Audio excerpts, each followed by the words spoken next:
पिछले लेक्चर में हमने आपको atmospheric refraction, rainbow and scattering of light and उसके यूजेस, इन सब के बारे में बताया। तो एक तरह से वो चैप्टर भी हमारा कंप्लीट हो गया। क्या वो पॉइंट्स क्लियर हो गए हैं कि नहीं? थ्योरेटिकल से पॉइंट्स थे, लेकिन उन पे कॉन्सेप्चुअल क्वेश्चंस बनते हैं। न्यूमेरिकल तो नहीं पूछते उन पे, लेकिन सीधे सवाल तो पूछते ही हैं। क्या वो सभी पॉइंट्स क्लियर हैं आपको जो पिछला लेक्चर डाला था ऑप्टिक्स पे? Yes sir. ठीक है, अब सुनो। ऑप्टिक्स में अगर हम बात करें तो हमने रिफ्लेक्शन पूरा डिटेल में पढ़ा। रिफ्रैक्शन में भी काफी आगे तक गए थे। लेंस को थोड़ा सा बीच में अवॉइड किया था, बस एक बार, टाइम कम था उस समय। देन हमने डिस्पर्जन आपको बाद में पढ़ा दिया। प्रिज्म से रिफ्रैक्शन भी बाद में पढ़ा दिया कि उससे कैसे TIR होता है, वहां तक कैसे एंगल ऑफ डेविएशन चेंज होता है। एंड फाइनली फिर आप डिस्पर्जन एंड बीच में हमने ह्यूमन आई के बारे में पढ़ा, उसके डिफेक्ट्स ये सब पढ़े। और लास्ट में कलरफुल वर्ल्ड मींस कलर्स कैसे दिखते हैं ये सब पढ़ा। तो थोड़ा बहुत अगर कुछ और डिस्कस करना रह सकता है तो that may be related to refraction through lenses. और उसमें भी रिफ्रैक्शन थ्रू लेंसेज में भी हमने आपको कहीं ना कहीं शायद डिस्प्लेसमेंट मेथड वाला भी एक दिन एक लेक्चर दिया था, बताया था उसमें डिस्प्लेसमेंट, है ना? ठीक है। अब एक चीज तो ये आती है कि आपके लिए आपने कभी नहीं पूछा, लेकिन मैंने आपको दो चीजें होमवर्क में देके छोड़ रखी थी। आपने कभी नहीं पूछा। रिफ्लेक्शन के समय मैंने वो U और V के ग्राफ बनाने दिए थे आपको, ध्यान है क्या? रिफ्लेक्शन के टाइम कॉनकेव और कॉन्वेक्स मिरर के, बताओ। देखो, एक था रिफ्लेक्शन बाय कॉनकेव मिरर। हालांकि मैं पूरा लेक्चर अब इस पे नहीं ले रहा हूं, क्योंकि आपके अगले टेस्ट में ऑप्टिक्स तो आ नहीं रहा है। और एक आपका था रिफ्लेक्शन बाय कॉन्वेक्स मिरर। आपको अगर याद आए, मैंने एक बार आपको एक क्वेश्चन दिया था रिफ्लेक्शन के टाइम कि भाई ये ग्राफ प्लॉट करना U का V के साथ। यहां भी क्वेश्चन दिया था ग्राफ प्लॉट करना U का V के साथ। बताओ, ये सवाल याद आ रहा है ये कि ऐसा कुछ कभी डिस्कस हुआ था?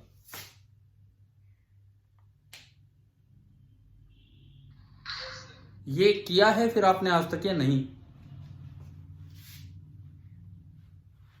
किसी भी बच्चे ने ग्राफ बनाया है कि नहीं बनाया है अभी तक भी? क्योंकि पूछा तो किसी ने नहीं, अगले दिन भी नहीं पूछा कि भाई सर कैसा होगा कैसा नहीं होगा। चलो आएंगे इस चीज पे भी। ऑप्टिक्स में अगर रिफ्रैक्शन में कुछ और हमें डिस्कस करना होगा तो हम जो आपका इस माइनर में तो नहीं आ रहा, क्या अगले माइनर में आ रहा है ऑप्टिक्स? अब लगातार माइनर है ना, एक दो आपके स्कूल टेस्ट सीरीज में। इस माइनर में तो आपका इलेक्ट्रिसिटी कंप्लीट, मैग्नेटिज्म का कुछ पार्ट और 9 से मोशन एंड फोर्स ये आ रहा है। देखो, अब क्या है कि हमारा सिलेबस ऑलमोस्ट कंप्लीट है। अब आपका काम करना बचा है, आपको पढ़ाई करनी है। तो एक चीज, जो एक पहली चीज इस पे अब आप ध्यान देंगे, क्योंकि अब भी नहीं किया तो कभी नहीं होगा। आपके सेक्शन को याद होगा 9th में जब आप थे, जब सिलेबस हमारा कंप्लीट हो गया था, उसके बाद हमने NCERT बुक एक बार ढंग से उठाई थी। ध्यान है कैसे क्या किया था उसमें? Yes sir. मीन्स बच्चे ही अगले दिन कोई टॉपिक बताते थे कि सर ये वाला टॉपिक डिस्कस करो, और उस पे ना पूरा एक लेक्चर बन जाता था, फॉर्मूले बन जाते थे और उस पे क्वेश्चंस बनते थे। हमने ये सीखा कि कैसे आर्किमिडीज ने किंग के क्राउन में गलती निकाली कि क्या गड़बड़ कर रखी है। उससे एक तरीका सीख लिया कि कैसे आप किसी भी चीज की रिलेटिव डेंसिटी या स्पेसिफिक ग्रेविटी निकाल सकते हैं। हमने सीखा कि केपलर ने लॉज थ्योरेटिकली दिए थे, मतलब मींस जस्ट डाटा इकट्ठा करके कैसे न्यूटन ने उन लॉज को एक्सप्लेन किया। वहां भी सीधे सीधे सवाल किए कि अगर न्यूटन का लॉ एज सच अपनी फॉर्म में नहीं होता या इनवर्स स्क्वायर लॉ फॉर्म में नहीं होता तो कौन सा केपलर का लॉ फेल हो जाता। तो मतलब इस तरह के सवाल वहां पे रिलेट हुए थे। तो यही काम अब आपको फिर दोबारा से करना है, और अब समय है क्योंकि अब सिलेबस पूरा हुआ है, तो अब समय है। तो आपको जैसे आपके, मैं चलो उन अगले टेस्ट के टॉपिक पे भी आता हूं। अभी रिसेंटली हम जो फिनिश करके चल रहे हैं, दिस इज ऑप्टिक्स।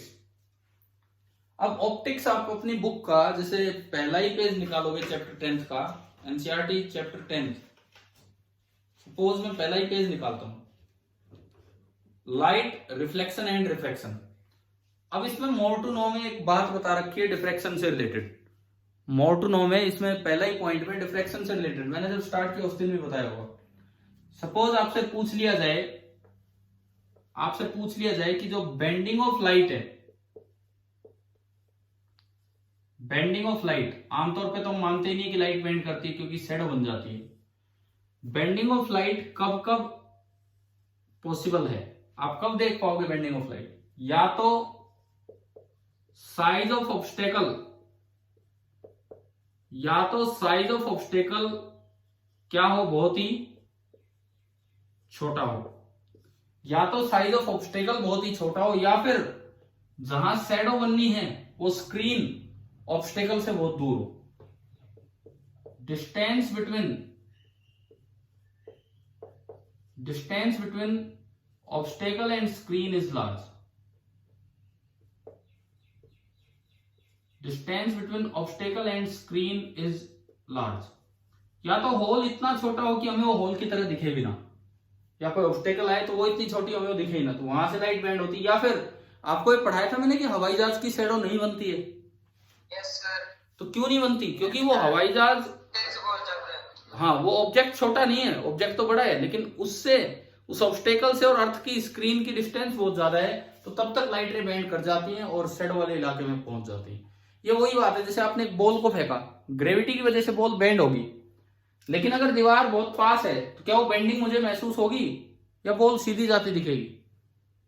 सीधी दिखेगी। लेकिन अगर दीवार दूर होगी तो ग्रेविटी वही है, लेकिन अब आपको बेंडिंग दिख जाएगी कि वो थोड़ा नीचे टकराई है। तो बेंडिंग ऑफ लाइट कब हो पाती कब नहीं, ये इस तरह से आपको देख लेना। अब जैसे वो हवाई जहाज वाला एग्जांपल दिया, उस पे ही आपका क्वेश्चन बन के आ जाए कि aircraft do not form shadows because, पहला option their size is very small, दूसरा ऑप्शन है ड्यू टू डिफ्रैक्शन, तीसरा ऑप्शन है ड्यू टू रिफ्रैक्शन, एंड चौथा ऑप्शन है कि नहीं भाई शैडो बनाती है। क्या आंसर आएगा? Due to diffraction of light. समझ गए ना? मतलब ये जो मोर टू नो वाला पॉइंट है, पहला ही पॉइंट, वहीं से बातें समझ में आ जाती हैं। अब इसमें आगे एक्टिविटीज हैं, हम 10th में 9th में ऐसी एक्टिविटीज एक एक ले लेके देख रहे थे कि क्या पॉइंट दिया गया है क्या नहीं। तो मतलब मैं इसलिए कह रहा हूं कि अब आपको थोड़ा सा फोकस करना है अपनी एनसीईआरटी टेक्स्ट बुक पे, प्लस एक चीज और, शायद आपके पास होगा नहीं वाला पैकेज, स्कूल ने ही तो दिया था उस समय, बुकलेट है वो रेजोनेंस वाली। तो क्या उसमें 9th का ही था या 9th प्लस 10th कंबाइन था? कंबाइन। तो बस, तो फिर 9th वाला क्या करेगा, वो कंबाइन ही है। तो अब है ना, एटलीस्ट अपने उस पार्ट को कंप्लीट कर लो। वो जो रेजोनेंस की जो भी बुकलेट है आपके पास, जैसी भी बुकलेट है, उसमें जितने भी क्वेश्चन है, पहले अपना 10th वाला या फिर जो माइनर का सिलेबस है वो अपना कवर करते चलो। जैसे अभी मैं ऑप्टिक्स से तो बाहर निकलूंगा, ये करेंगे डिस्कस या ये आप करोगे बताओ? अरे ये यूवी ग्राफ कभी बनाने दिए थे, इतना याद आ रहा है, कॉन्वेक्स और कॉनकेव लेंस के लिए? Yes sir. तो आपने अगले दिन ना कभी पूछा ना कुछ और, तो मैं कह रहा हूं मैं करवाऊं कि आप करोगे अपने आप? कल करवा देना। चलो ठीक है।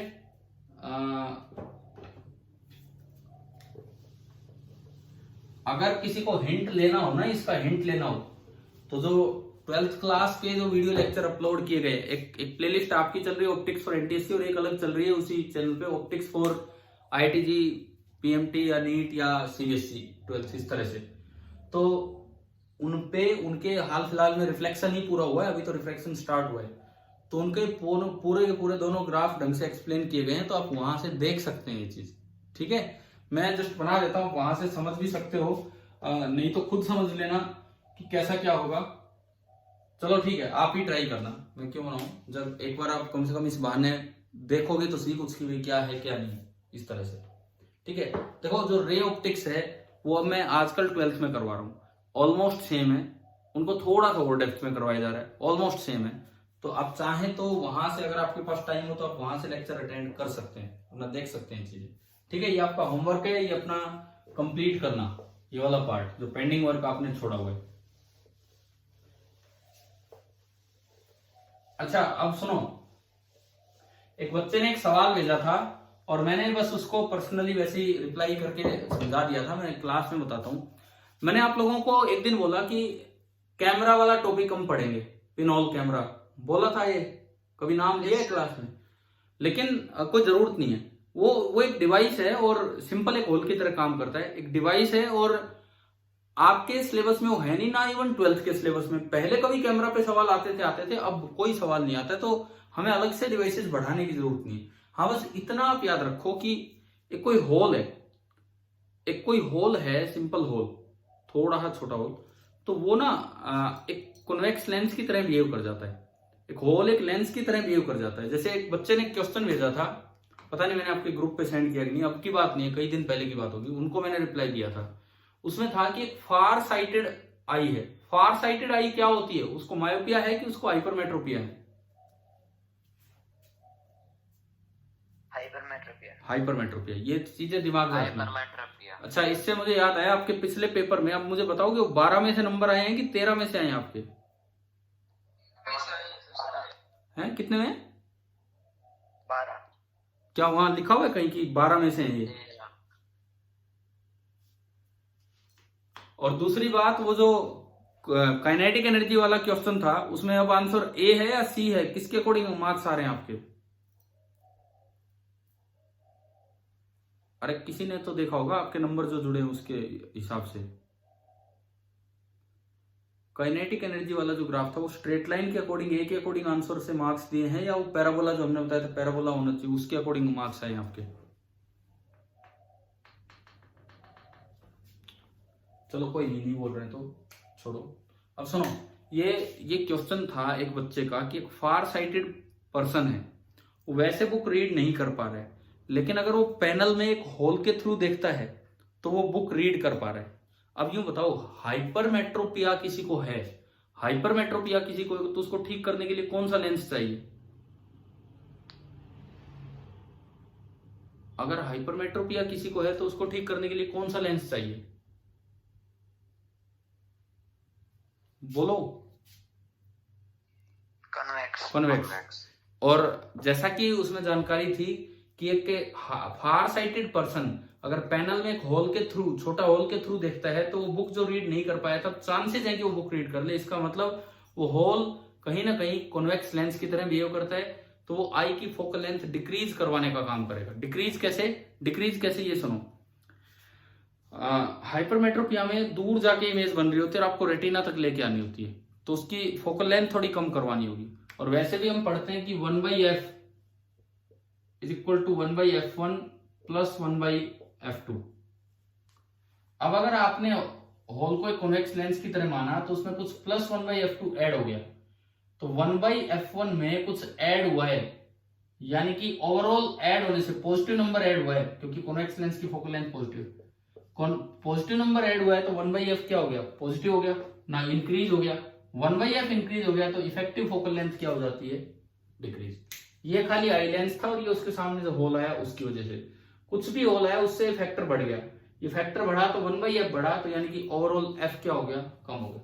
जस्ट मैं इसलिए बता रहा हूँ यार, मान लो वो क्वेश्चन कहीं आ जाए, जैसे उस बच्चे ने पूछा था, अभी मेरे पास है नहीं वो सवाल, क्योंकि वो कई दिन पहले व्हाट्सएप पे पूछा था, और व्हाट्सएप पे तो बहुत ज्यादा डाउट्स आते रहते, मैं फिर डिलीट करता रहता हूँ फोन की मेमोरी के लिए।